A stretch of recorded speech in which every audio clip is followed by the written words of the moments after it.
PISA itu bukanlah menara miring yang ada di negara Italia, tapi PISA itu adalah apa itu? Program for International Student Assessment.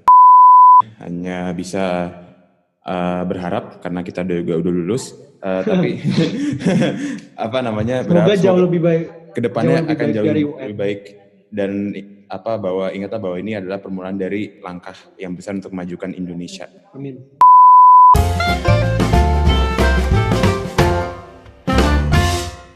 Halo dan selamat datang di podcast Anti Nilai Club, podcast yang membawa hal serius dengan gaya santai. Nama gue Richard. Gue Alphonse. Dan hari ini kita akan sedikit membahas tentang Menteri Pendidikan kita paling baru, Nadiem Makarim. Kenapa kita tiba-tiba membahas Nadiem Makarim? Karena dia mengeluarkan program baru yang menghilangkan ujian nasional yang sudah terjadi selama 30 tahun terakhir, dengan dua program baru yang diharapkan akan lebih meningkatkan kualitas murid-muridnya, baik dari segi kognitif dan juga dari segi karakter. Dua program ini yang akan kita bahas sedikit, yaitu ada asesmen kompetensi dasar dan ada juga survei karakter.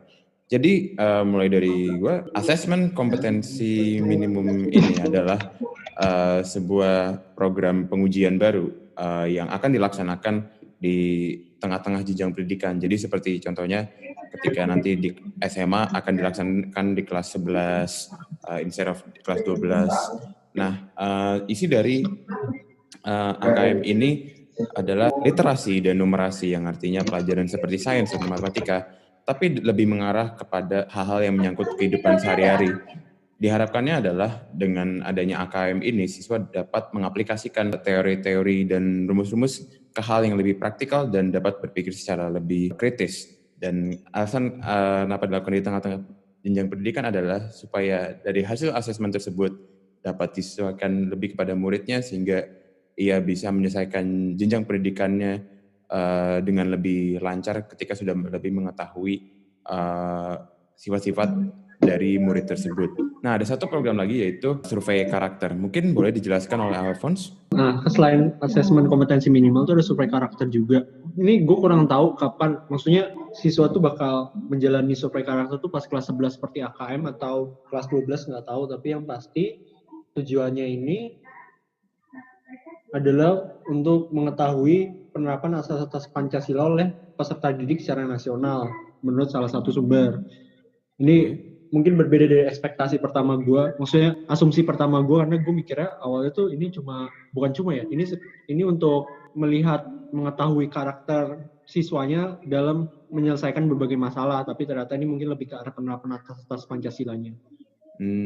Jadi itu ya, kalau misalkan boleh gue simpulkan, itu kayak instead of belajar kayak Pancasila dan sila-silanya, tapi lu belajar kayak esensinya dan gimana cara lu nerapin di kehidupan sehari-hari gitu kali ya. Benar. Mungkin bisa dibilang kayak penerapan lebih lanjut dari apa namanya kalau di SMA tuh pelajarannya kewarganegaraan ya, pendidikan kewarganegaraan. Budi pekerti kalau nggak salah ya. SMP ya, nggak tahu sih. Sama aja. Ya intinya itu dua program yang kira diluncurkan Nadiem Makarim. Sebenarnya sudah dimulai lu tahu nggak sih kenapa UN tuh diganti jadi dua jenis ujian yang seperti ini? Ini mengacu kemana sih? Sebenarnya lebih mengacu kepada pengukuran sistem pendidikan Indonesia di mata dunia, yang dimana kita menggunakan PISA. PISA itu bukanlah menara miring yang ada di negara Italia, tapi PISA itu adalah apa itu? Program for International Student Assessment. Dan di Indonesia itu salah satu yang kalau boleh jujur cukup memprihatinkan, karena berdasarkan tiga tahun terakhir Indonesia itu selalu menempati posisi kedua paling bawah gitu, hanya satu tingkat di atas negara Filipina gitu, berdasarkan sumber yang kita temukan. Ya, jadi dari contoh-contoh yang sudah beredar itu, sistem AKM lebih banyak menggunakan jawaban esai atau isian, yang diharapkan pelajar nanti bisa mengkonstruk jawaban mereka menjadi sebuah argumen yang valid, sehingga dapat di suatu saat mereka menghadapi kasus yang cukup sama dengan soal yang dijabarkan, mereka bisa menjawab lagi tanpa hanya mengandalkan hafalan gitu, tapi mereka juga bisa membentuk argumen mereka sendiri. Mungkin itu. Tapi karena gue nggak ikut ujian nasional, karena gue di kurikulum yang lain, mungkin lu bisa kayak tambahin sedikit gitu kalau ini bedanya dengan ujian nasional itu apa gitu, sedikit aja. Jadi kalau UN ini secara singkat itu menuntut untuk menghafal saja. Kenapa? Karena pertama itu pilihan ganda aja kan. Mm-hmm. Terus emang dari soalnya itu secara nggak langsung ya dulu ya kita dipersiapkan emang untuk berpikir jauh, tapi begitu kita mengerjakan tuh menurut gua modal menghafal aja udah cukup. Tapi kalau AKM ini kan emang menuntut siswa untuk berpikir lebih jauh kan, dilihat dari adanya esai, terus ada beberapa jenis soalnya, ada yang literasi membaca, yaitu evaluasi refleksi tes, terus yang aplikasi konsep. Menurut gue itu lebih konkret sih dalam membuat pola pikir mahasiswa, dalam membentuk pola pikir mahasiswa. UN itu kan diadain pas kelas 12, sedangkan AKM tadi seperti yang lu sebutin kan kelas 11. Yaitu di satu sisi memberikan kesempatan kepada para siswa untuk bisa mengevaluasi dirinya dalam hal akademik.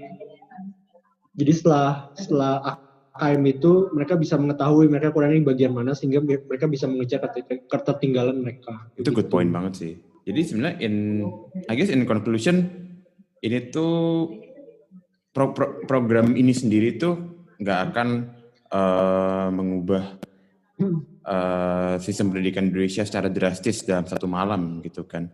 Cuma yang gue yakini program ini adalah sebuah permulaan. Memang impact-nya mungkin untuk sekarang hanya sekedar untuk kelulusan murid-murid di sekolah ya.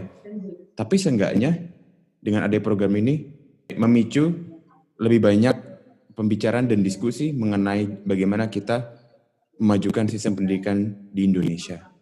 Nah, bener banget. Dan emang gak akan secepat itulah ada efeknya.